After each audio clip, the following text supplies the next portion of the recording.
Bienvenue dans le podcast de Steve Haldeman, la littérature au 7e ciel.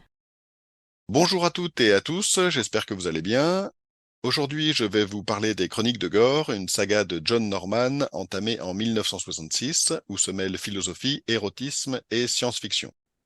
L'histoire suit principalement les aventures de Tarl Cabot sur Gore, une planète cachée du système solaire, surnommée Antiterre, qui est située sur la même orbite que la Terre, mais cachée derrière le Soleil.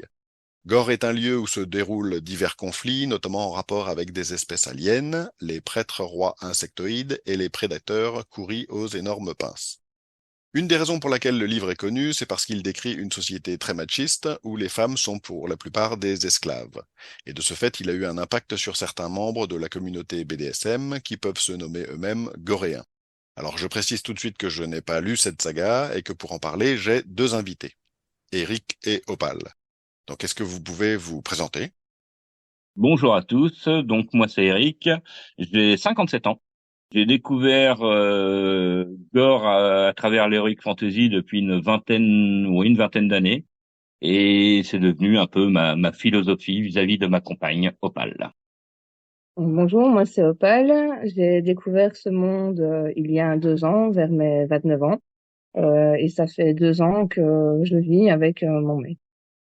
Alors, je peux préciser qu'Opal, vous ne m'êtes pas inconnu, hein, puisque vous aviez accepté déjà il y a quelques mois que notre illustrateur s'inspire de votre portrait pour la réalisation de courtes vidéos promotionnelles dans le cadre de la sortie de notre roman, de notre double roman écrit avec Rose. Est-ce que vous pouvez nous préciser un petit peu la nature de votre relation, en quelques mots?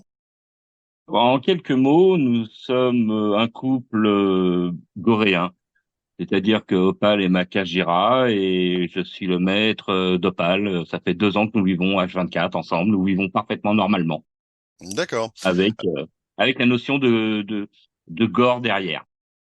D'accord. Alors évidemment, pour ceux qui ne connaissent pas les chroniques de Gore, les quelques mots que vous avez prononcés, goréen, Kajira, sont inconnus, mais on va en parler en détail pendant ce podcast. Alors, est-ce que vous pouvez, à tour de rôle, nous dire un petit peu quand vous avez découvert et dans quelles circonstances vous avez découvert cette saga? Moi, personnellement, j'adore la science-fiction, l'heroic fantasy, et j'ai découvert la chronique de Gore à travers cela. C'est-à-dire que je ne suis pas venu pour autre chose.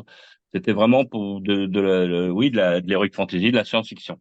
Et j'ai complètement adhéré à la façon d'être de Cabot, justement, sa façon de penser et tout. Alors pour ma part, donc quand je me suis mis avec mon maître, il m'a parlé de ces livres-là. Il m'a conseillé de lire et quand j'ai lu le premier, je me suis retrouvée complètement dedans et je lui ai demandé très peu de temps après pour devenir sa Kajira. Est-ce que vous pouvez nous parler un petit peu, Opal en particulier, vous qui m'avez dit que le livre vous avait beaucoup plu, est-ce que pouvez nous parler, nous résumer un petit peu l'histoire, nous dire un petit peu ce qui se passe dans cette saga? Alors oui, bien sûr. Donc c'est l'histoire d'un terrien qui a été kidnappé et amené dans une cité du monde de Gore, donc qui s'appelle Koroba. C'est un monde qu'il découvre pour la première fois puisqu'il n'en avait jamais entendu parler. Et alors dedans, il a dû tout réapprendre, à vivre comme un Goréen, à apprendre la langue de là-bas, les coutumes. À travers les livres, à travers les ouvrages, on se rend compte de son évolution, où il a découvert la soumission des esclaves de là-bas. Il a sa propre esclave. Il a découvert une esclave qui s'appelle Elisabeth Cardwell. Donc dans le premier ouvrage, il vient de la terre également, qui a été kidnappée justement par les prêtres rois, qui a été amenée là-bas. Dans le 3, il va en faire sa libre compagne et vouloir la ramener sur la terre. Mais elle décide de rester elle-même sur le monde de Gore parce qu'elle se sentait plus libre euh, que dans le monde terrien. Alors effectivement, quand vous dites ça, on sent tout de suite un paradoxe, hein. C'est une esclave. D'ailleurs, vous le dites vous-même, elle refuse ou elle refuse pas de devenir une libre femme, comme on l'appelle? Si elle, comment elle, Oui, elle refuse. Il y a une chose, c'est vrai que c'est un paradoxe. Il y a une chose à comprendre, c'est que dans le monde de Gore, donc, il y a ce qu'on appelle les femmes libres et les Kajira. Une esclave, c'est le nom. Kajira veut dire en coréen, je suis une esclave femelle exactement. Il y a moins de Kajira que de libres femmes. Les cités, par exemple, puisque tout se passe dans les cités ou dans les villages, il y a plus de femmes libres que de Kajira.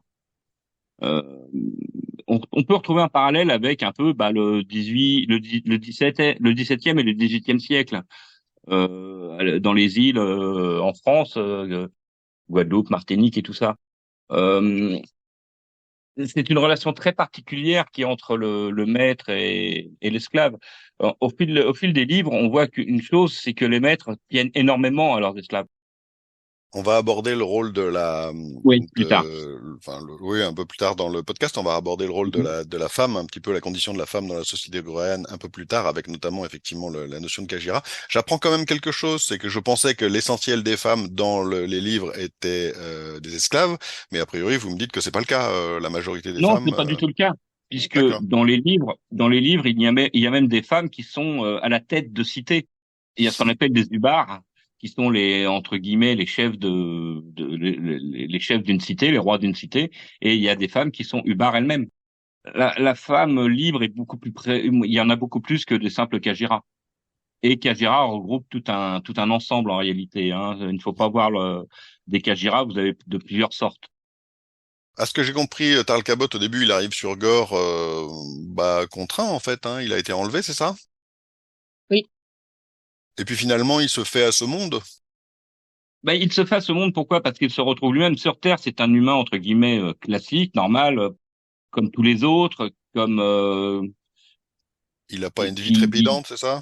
il n'a pas une vie trépidante. C'est un humain classique, hein. Et il se retrouve sur Gore, où là, il se retrouve entre guillemets dans la caste des guerriers, où il a plus de entre guillemets, pour parler des Kajira, il se retrouve avec des droits sur des personnes, des choses comme ça qui, même dans un humain classique, normal sur Terre, même de nos jours, dès que vous donnez du pouvoir à quelqu'un, il va aimer cela. C'est exactement ce qui se passe pour lui. Il se retrouve dans un monde où il va avoir plein d'aventures, plein de choses. On peut faire un parallèle avec plusieurs livres de l'époque, hein. Il ne faut pas oublier que John Norman, il a écrit ça dans les années 60. La grande période de la SF, avec Asimov et tout ça. On faisait un parallèle dans une discussion préparatoire tout à l'heure avec John Carter de Mars. Il me semblait avoir lu dans les pages Wikipédia qui s'en était Oui. inspiré. John Carter, on retrouve un peu la même base. Un homme qui est projeté sur un monde, alors qui est, comme je dis, qui est projeté, hein, c'est-à-dire qu'il n'est pas enlevé par un vaisseau spatial ou quoi que ce soit. Il se retrouve projeté instantanément sur un autre monde inconnu, avec une autre façon de penser, une autre façon d'être, une façon plus médiévale. Si les gens regardaient, puisqu'il y a le livre John Carter, mais il y a aussi les livres, les films, excusez-moi. Il y a aussi les films dont qu'ils ont voulu en faire une saga, John Carter de Mars. Un film qui est sorti il y a quoi, une dizaine d'années. C'était un flop de Disney d'ailleurs. Il me semble qu'ils voulaient en Ouais, faire c'est ça. ouais. C'est ça, exactement. Et on retrouve un peu le même parallèle. La différence, c'est que là, de John Carter, il y a beaucoup moins, c'est moins développé. Euh, Gore, d'ailleurs, si on lit Gore, dans le premier roman, on retrouve vraiment parfaitement John Carter. C'est exactement ça. Ça, c'est pour le premier roman. Et après, dans les suivants, tout est développé. La civilisation goréenne, la façon d'être, la façon de vivre. Mais au départ, c'est exactement ça. Si nous regardons le premier, voire les deux premiers à la limite de Norman, on retrouve complètement John Carter, qui est de l'heroic fantasy, hein. Bon, j'imagine qu'il vit. On parlait de roman de gare tout à l'heure. On est dans un roman qui n'a pas forcément une qualité littéraire extraordinaire. C'est pas pour cette raison-là qu'on en a parlé en fait. Enfin, vous pouvez peut-être nous en dire quelque chose de ça? Tout à fait. Il ne faut pas oublier que John Norman, quand il a écrit les Chroniques de Gore, c'était ce qu'on appelait à l'époque des romans de guerre. Les romans de guerre, ça servait à quoi? À l'époque, il n'y avait pas Internet, il n'y avait pas la télévision comme maintenant. Donc les gens, quand ils avaient des longs voyages en train, qu'est-ce qu'ils faisaient? Ils achetaient des romans, des livres dans la gare pour pouvoir lire dans le train. Donc c'était des livres faciles à lire. Et on retrouve bien cela d'ailleurs dans John Norman, dans les Chroniques de Gore. Les premiers sont très faciles à lire, ils sont rapides à lire, ils sont, comme je vous l'ai dit, ils sont pas tellement développés. C'est vraiment centré sur le personne. Dans la suite, c'est un peu plus développé, c'est beaucoup plus étoffé, toute la philosophie, tout en étant toujours des romans relativement faciles à lire, mais ça fait vraiment une suite. Et d'ailleurs, c'est une constante qu'on retrouve dans un certain nombre de romans de gare, hein.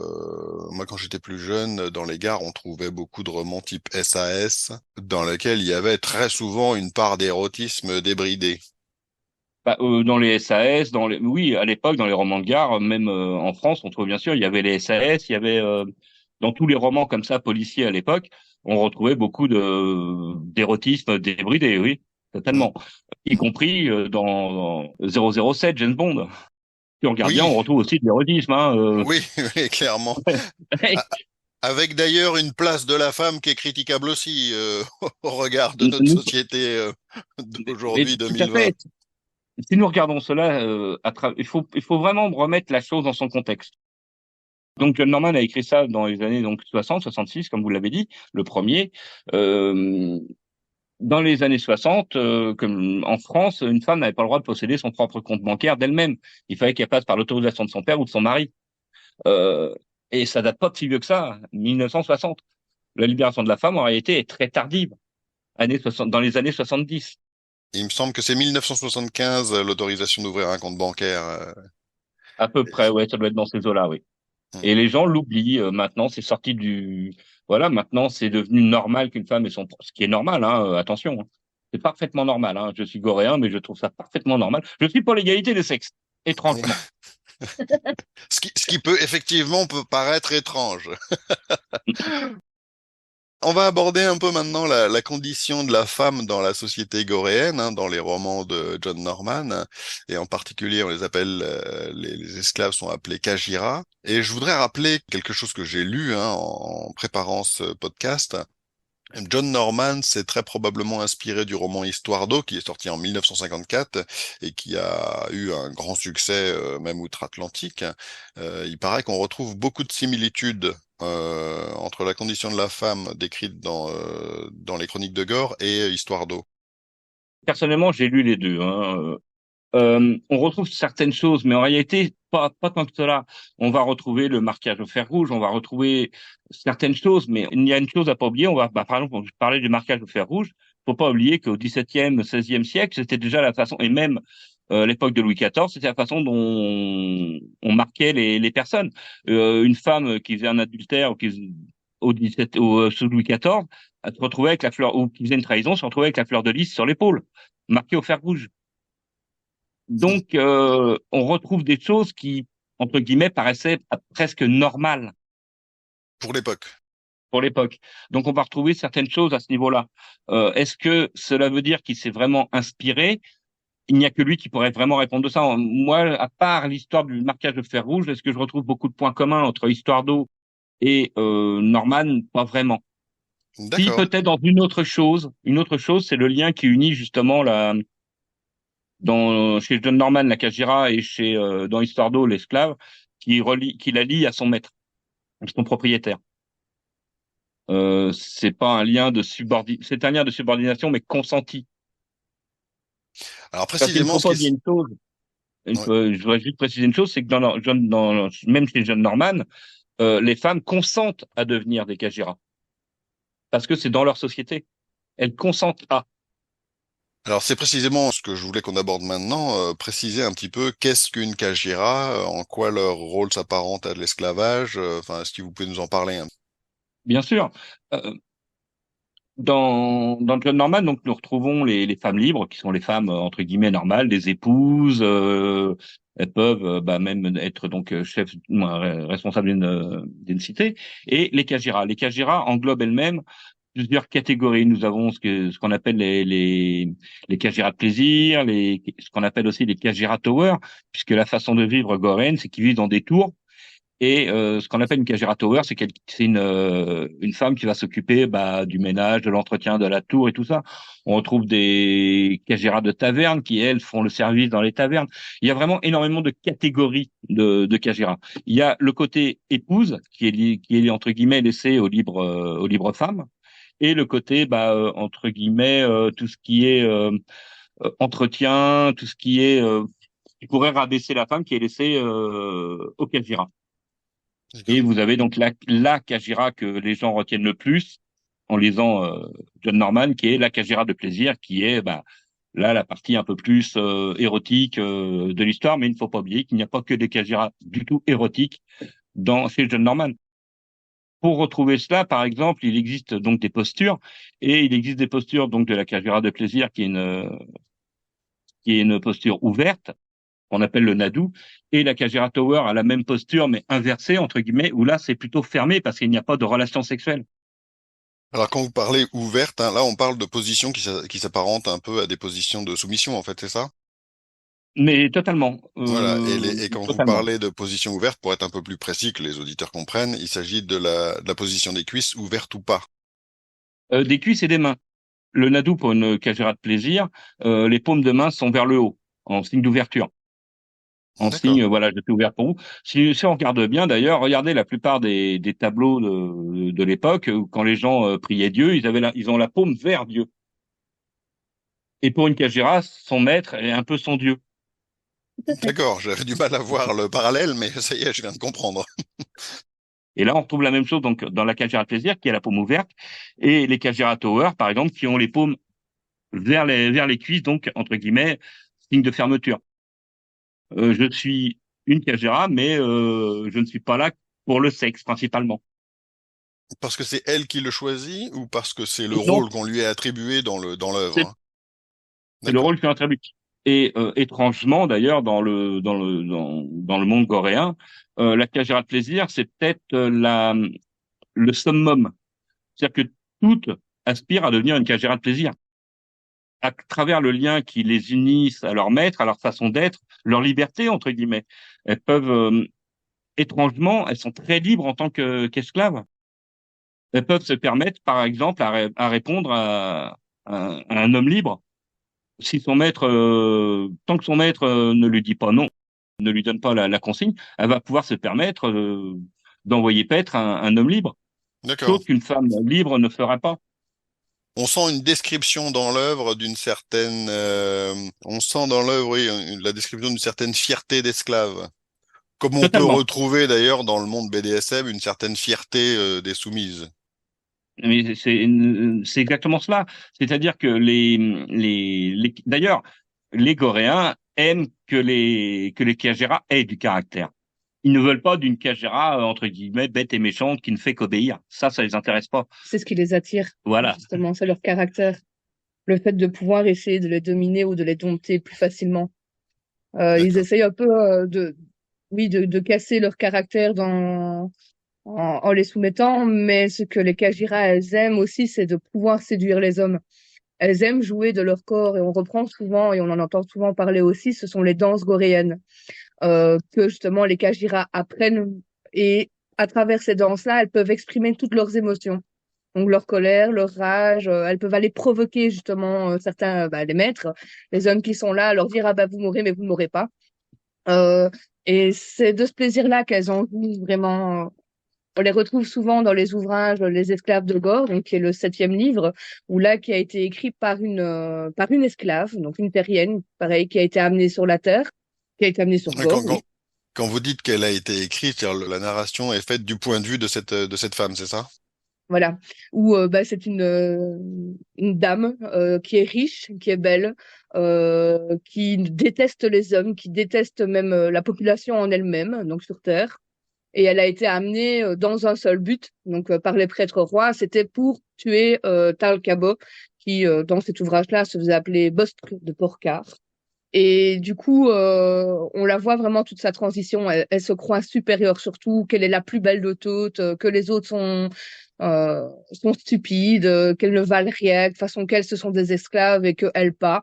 Et au final, en lisant le livre, on se rend compte, et elle le décrit d'elle-même, qu'elle commence à comprendre un peu l'esclavage, qu'elle elle-même veut commencer à séduire les hommes, à se sentir belle, voilà, à sentir ce pouvoir de l'esclave et de la séduction en fait envers les autres. Enfin, elle va arriver dans un groupe où elle a été kidnappée. Enfin, elle va être amenée là-bas, elle va être mise comme une esclave donc domestique où elle va faire les tâches du linge, elle va nettoyer, va faire la cuisine et on la surprend l'envie de faire partie de ces femmes de plaisir là, à pouvoir être amenée dans la tente de son maître et pouvoir la servir comme elle le voudrait. Il y a une chose à voir, c'est que si on regarde bien, on parlait tout à l'heure de la libération de la femme. Quand le début de la libération de la femme, ça a été représenté comment? La mini-jupe, par exemple. Se montrer, voilà, oui, oui, je suis belle, je suis désirable, et je peux me montrer aux hommes, et vous pouvez pas m'avoir malgré tout. On peut retrouver un peu ce parallèle. Je sais pas si vous D'accord. voyez ce que je veux dire. Alors moi, ça m'inspire quand même une réaction, c'est un bon fantasme masculin où je ne m'y connais pas, malgré tout. Mais c'est exactement cela. Mais montrez-moi un seul homme qui n'aurait pas d'avoir une femme avec qui, bah voilà, entre guillemets, il peut faire tout ce qu'il veut. C'est le sentiment de pouvoir qu'on a sur quelqu'un d'autre que Oui, oui, n'importe qui de très nos clairement, jours très peut clairement, mais ressentir. c'est ce que ça m'inspirait à l'écouter, ce qui n'est pas une critique d'ailleurs en soi, hein. Non, non, mais c'est Je exactement suis ça, hein. moi-même auteur, c'est un livre, il écrit ce qu'il veut, Norman, il n'y a pas de souci. Mais je peux comprendre, avec les années passant, les décennies passant et la révolution sexuelle, en tout cas les changements des mœurs, que c'est pu engendrer de telles critiques. Mais totalement. Bah, il arrivait à un moment, donc, premier roman, comme vous l'avez dit, 66, Libération de la femme dans les années 70, 75, 80. Oui, donc il a été très critiqué. Mais en réalité, si on regarde bien, on va retrouver certaines choses, comme je vous l'ai dit, l'apparition de la mini-jupe, la façon de pouvoir s'habiller pour une femme comme elle a envie de le faire. Elle a le droit, comme on dit, de vouloir plaire à un homme. Et on va retrouver ça un peu dans John Norman, mais au niveau des Kajira, où ce qu'on appelle les libres femmes, elles sont plutôt ont des couches énormes de vêtements sur elles pour pas montrer leur corps. Donc quelque part, il s'est un petit peu inspiré de la société dans laquelle il vivait.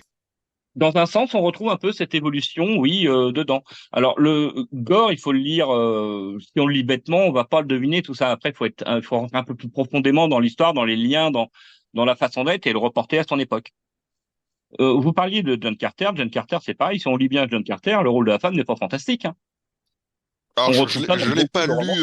On parlait du film tout à l'heure de Oui, Disney qui a fait un flop. Je n'ai vu que celui-là.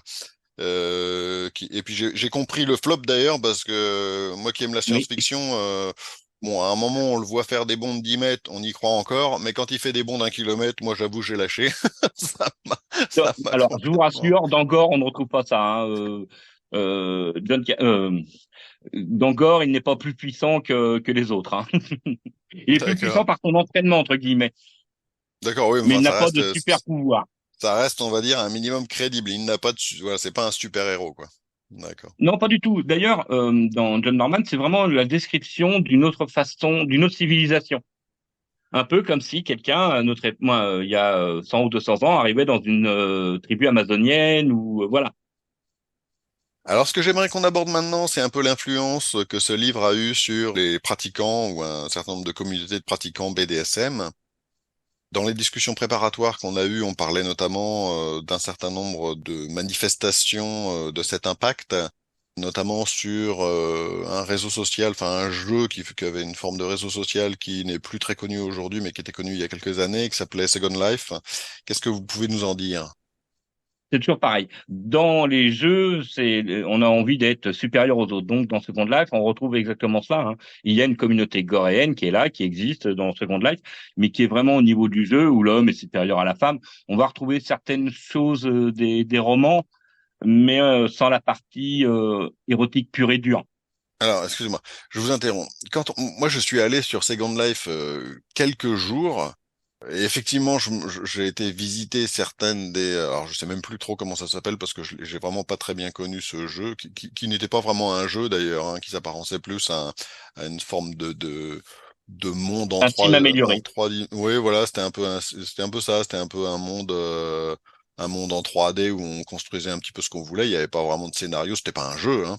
Et on pouvait retrouver certaines de ces salles, si je peux appeler ça comme ça, où on voyait quand même des scènes d'orgie, quoi, en fait, où on reconnaissait très bien la patte Ça, BDSM, en tout cas la patte imaginaire BDSM. voilà, on est dans l'imaginaire total, mais le pouvoir, voilà, j'ai le pouvoir de faire ce que je veux à une femme qu'on retrouve malheureusement de nos jours beaucoup, hein. Regardez la façon de traiter de certains hommes leurs femmes. C'est voilà, je suis l'homme, toi t'es la femme, tu te tais. On va retrouver un peu ça dans Second Life. Où c'est vraiment bah oui, au départ c'est un jeu, mais il y a beaucoup de gens qui se projettent dedans, qui se projettent comme s'ils étaient. C'est l'expression même du fantasme, j'ai envie de dire. Autant faire ça dans Second Life pour pas le faire dans la vie réelle. Quelque part, c'est pas forcément mauvais en soi, non? Ça peut ne pas être mauvais, je suis d'accord avec vous, si on comprend les limites de Second Life, qui n'est que du ponctuel, qui n'est qu'un jeu, qui n'est que une imagination dont, entre guillemets, on peut être complètement débordé, un peu comme on lit un livre, d'ailleurs, comme dans un livre, hein. Dans un livre, il n'y a, entre guillemets, il n'y a pas de limite dans un livre quand on écrit un livre. Vous êtes Oui. auteur, vous le savez. On crée son monde, on crée ses relations, on crée tout ce qu'on veut. Donc, dans Second Life, on va retrouver ça. Après, vous avez les pratiquants goréens dans le BDSM, qui eux sont plus dans le lien qui unit comment la Kajira à son maître, dans la façon d'être, dans les expressions, dans les postures. Ce que vous voulez exprimer, c'est que dans Second Life, comme dans d'autres endroits, certaines personnes se prenaient un peu trop au sérieux. Oui, totalement, totalement. Le truc à ne pas oublier avec à travers un écran, c'est que toutes les inhibitions disparaissent. Ce qu'on n'oserait pas faire dans le monde réel, on le fait. D'ailleurs, c'est pour ça qu'il y a autant de problèmes entre guillemets avec Internet en général. C'est-à-dire qu'on va pouvoir on peut se permettre, on se sent assez fort pour insulter quelqu'un, pour le rabaisser, pour dire je suis meilleur. Vous voyez, ce qu'on ne ferait pas dans la vie de tous les jours. Ça, c'est les conséquences de l'anonymat. De l'anonymat qu'on retrouve dans Second Life avec les Coréens. Vous ne voyez pas la personne en vrai. D'ailleurs, la personne que vous voyez à l'écran dans Second Life, qui est un personnage, la personne a pu se créer son personnage, donc elle n'est même pas comme ça dans la réalité. Oui, bah c'est pour ça qu'ils viennent là, hein, c'est pour jouer quelque part ce jeu, Mais hein. totalement, totalement. D'accord. Vous parlez aussi que voilà, vous avez vu sur une des salles, par exemple, des orgies. Des orgies, c'est quelque chose qu'on ne retrouvera pas dans les livres de Gore.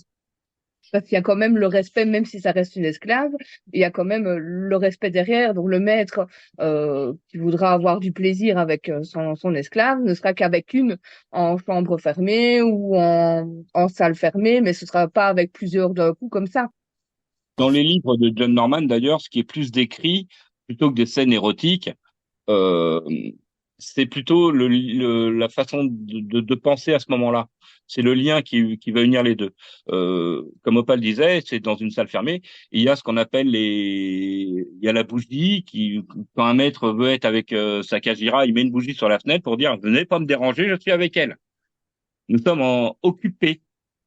Et ce sera D'accord. pas fait, par exemple, au sol même. Il y aura des fourrures de l'amour. Voilà, c'est tout un petit rituel qui va faire que l'esclave va aller se donner, elle va aller se coucher d'elle-même sur les fourrures de l'amour en attendant que son maître vienne et lui donner du plaisir. Donc, c'est vraiment c'est imagé, mais ce n'est pas du tout comme Second Life où là, c'est plus brut et je fais ce que je veux dans le jeu. On n'a pas de description d'orgie, quoi. Il n'y a pas de partouze dans. Ah non, pas du tout. Aucunement dans John Norman, non, pas du tout. On peut les classer dans les romans à la limite érotiques, mais pas du tout dans les romans porno, hein. À la limite, on va retrouver un peu la même chose, comme je disais tout à l'heure, comme dans James Bond. Quand James Bond va prendre sa partenaire dans les bras et tout, vous voyez, on va retrouver cela, mais on va pas retrouver d'orgie, d'actes sexuels bêtes et méchants. D'ailleurs, dans John Norman, la Kajira, elle se donne. Le maître, il est là pour l'épanouir, pour la transcender. Il ne faut pas oublier une chose, c'est que chez John Norman, une Kajira pour un maître, c'est entre guillemets ce qui est le plus précieux. C'est la représentation qu'on peut avoir de lui à l'extérieur.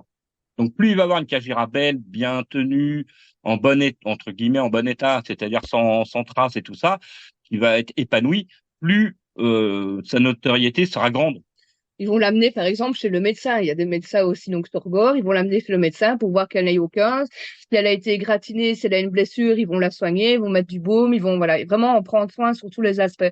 Dans le livre que je suis en train de lire ici, donc dans Les Pirates de Gore, donc qui est le 8e, il y a une des esclaves, elle va porter une fleur jaune dans ses cheveux. Et cette fleur jaune, par exemple, cette fleur jaune-là, prévient le maître que elle veut plus avec, elle veut vraiment se donner et lui appartenir à 100%, puisque bon, comme on parle voilà des esclaves, on sait que elles peuvent être vendues aussi. Voilà, elles peuvent être vendues, elles peuvent être mises sur le marché, elles peuvent être marchandées, mais la fleur là prévient le maître que voilà, elle veut passer vraiment le reste de sa vie avec, quoi. Question d'ailleurs, en parallèle de ça, les hommes mariés, engagés en couple dans le roman, ont-ils aussi en parallèle des Kajira?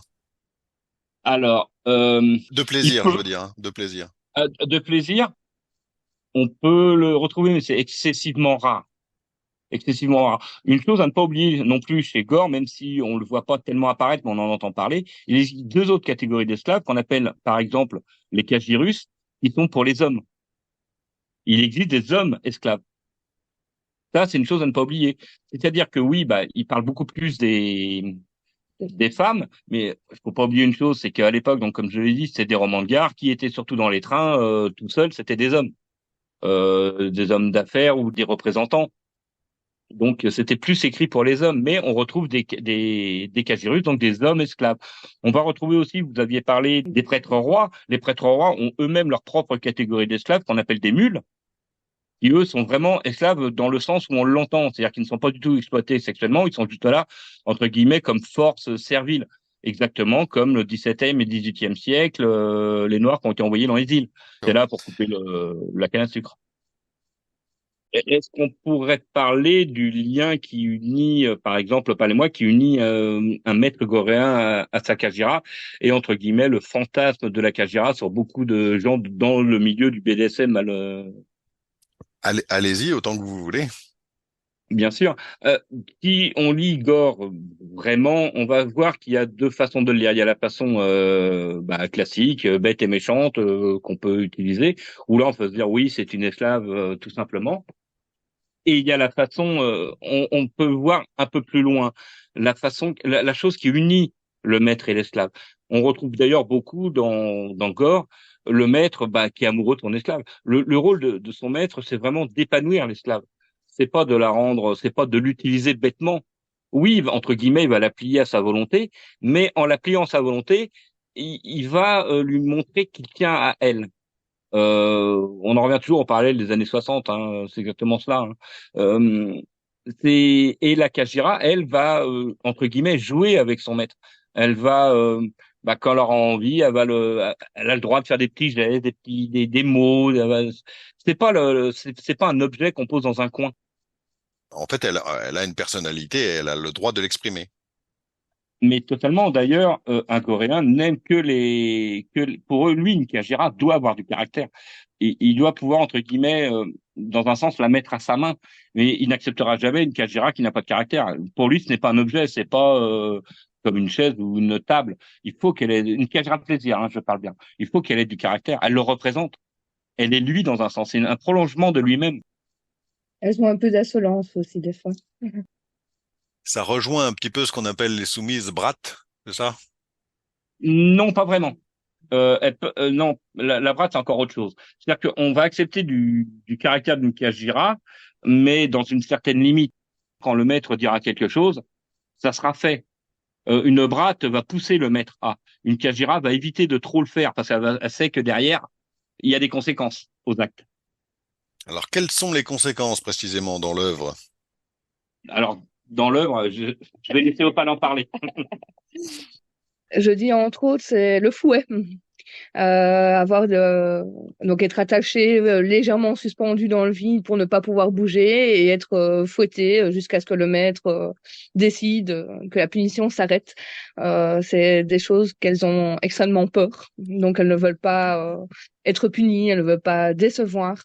Voilà, je vais prendre un peu comme ici dans la terre quand on vole quelque chose, on est puni. Là c'est pareil. Donc dans le livre que j'ai lu juste avant, donc dans le 7, elle volait des baies, donc elle pouvait sortir de la petite tribu, faire le tour.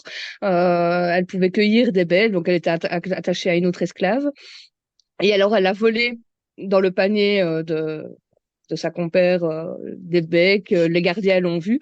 Du coup, elle a été attachée, elle a été fouettée et elle a été marquée aussi, avec la marque des voleuses, la marque des menteuses, puisqu'après elle a dit qu'elle n'avait pas fait. Oui, là, il y a un certain niveau où l'esclave a quand même une peur et une crainte de son maître. Tout ce qu'elles veulent vraiment, c'est le rendre heureux, l'épanouir et se sentir belle pour eux, quoi. Il existe plusieurs niveaux de punition. Attention, là, Opal parle du fouet, mais par exemple, on va retrouver dans le roman à un moment une esclave qui devait ramasser des déjections d'animaux comme elle l'a mal fait, qu'il y a eu un problème, elle s'est retrouvée la tête enfermée dans le sac. Il y a pas que des punitions physiques. Quelle est la plus grande peur d'une Kajira, y compris dans les romans d'ailleurs, on le retrouve bien, c'est décevoir son maître, que son maître ne la punisse pas. Dans un sens, ça veut dire pour elle, non, il fait pas attention à moi. Et dans ce que j'entends, il n'y a pas de description chez Norman de masochisme de la soumise qui cherche la faute. Ah non, non, non, pas du Pas tout. du tout. Dans Gore, pour les femmes, entre guillemets, Kajira, elles ne sont pas attachées plus que cela. Elles peuvent se balader, moi, quand leur maître leur permet, elles peuvent se balader dans la ville, elles peuvent tout ça. Il y a aucun souci. Ce n'est pas l'esclave comme on l'a dans la tête des gens. C'est plus un lien qui l'unit à quelqu'un. Un maître goréen va pas dire tous les matins à une esclave comment elle doit s'habiller, ce qu'elle doit faire et moins, ce qu'elle doit faire. Comment elle doit s'habiller, non. Elle a entre guillemets une liberté. Ce n'est pas, il faut bien le remettre dans le contexte que c'est un roman et que sur Gore, pour eux, c'est normal. Vous voyez, d'ailleurs, il y a même des femmes libres qui sont jalouses des Kajira. Par un certain côté, elles ont plus de liberté que les Kajira en elles-mêmes. Une autre chose qu'il existe aussi chez Gore, que les gens oublient, dans ceux qui lisent, je parle dans les pratiquants de BDSM, c'est que les Kajira ont une journée où les rôles sont inversés. Il y a une journée dans l'année où les rôles sont inversés, où la Kajira peut faire ce qu'elle veut à son maître. À mon maître. Oui, oui. Alors c'est la première fois que Ouais. j'entends parler de ça à propos de ce livre, effectivement. Oui, parce que c'est souvent occulté, parce que très souvent ce sont les hommes qui disent ça, et même les femmes qui disent ça vont occulter ça parce que pour eux c'est un échange de procédés. Oui, dans le livre d'ailleurs, dans Karl Cabot, à un moment se fait enlever par des Kajira pendant cette journée-là, et elle profite de lui. Vous voyez? D'accord. C'est- Ce qui est c'est- également un fantasme masculin assez répandu. Voilà, on retrouve les fantasmes masculins, mais elles ont une certaine liberté. Elles sont pas entièrement libres, ce sont des esclaves, mais elles ont une certaine liberté. On retrouve un peu, je vous dis, 17e, 18e siècle, les maîtres, c'est pas eux qui allaient dire à leurs esclaves le matin comment ils devaient s'habiller, des choses comme ça. Elles avaient des tâches à accomplir, elles les accomplissaient, point à la ligne, elles le savaient. Est-ce qu'il y a quelque chose que vous voulez rajouter à tout ce que vous m'avez dit? Alors moi, je vais juste rajouter une chose, oui, c'est que pour différencier, parce que dans le monde de Gore, oui, on parle beaucoup donc de Kajira, mais les maîtres ont un respect quand même. Quand ils voient une Kajira, ils savent à qui elle appartient, notamment par le collier, où c'est souvent gravé dessus, donc appartient à un tel maître. Et aussi pour les reconnaître, elles sont marquées donc justement avec le kef, donc qui est une petite lettre cursive qui ressemble à un K. Euh, On est d'autres aussi. hmm oui, oui, ils peuvent en être d'autres. Ça dépend du symbole, de l'endroit où elle se trouve. Enfin, il y a plusieurs, mais celle qui est le plus répandue, en tout cas, c'est le K, donc le kef. Et alors, quand elles se promènent, comme mon maître l'a dit, dans les villages, dans les villes, si elles portent le collier, on sait qu'elles appartiennent à un maître et il y aura un respect absolument. Donc, ils n'iront pas chercher ou la titiller, à savoir lui faire des choses que le maître en lui-même n'accepterait pas. Oui, parce qu'il y a une chose à ne pas oublier, c'est qu'il y a deux façons de devenir Kajira. Se faire enlever, mais on n'enlève jamais quelqu'un de sa cité. On va enlever une femme d'une autre cité pour la faire devenir sa Kajira. Et la femme libre a parfaitement le droit de demander à le devenir elle-même. Et j'imagine que ça arrive dans le roman de temps en temps.